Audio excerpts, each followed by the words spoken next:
नमस्कार RGDA.in channel को आपनकु स्वागत। रेल स्टेशन रु 8 केजी 240 ग्राम गंजेई जबत जणे गिरफ।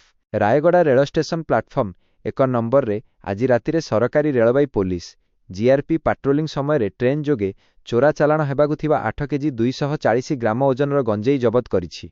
एही मामला रे संपृक्त जनकु जीआरपी पुलिस गिरफ करी कोर्ट चालाण करिछि।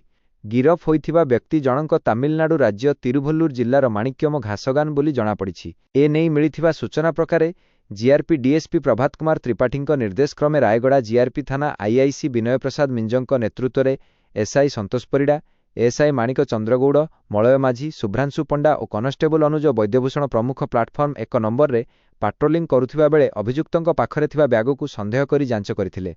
जांच बेले सेथिरु गंजेई थिबा जानिबाकु पाइबा परे थाना रे अटक रखा जाई मामला रुजु करी कोर्ट चालाण करा जाइछि।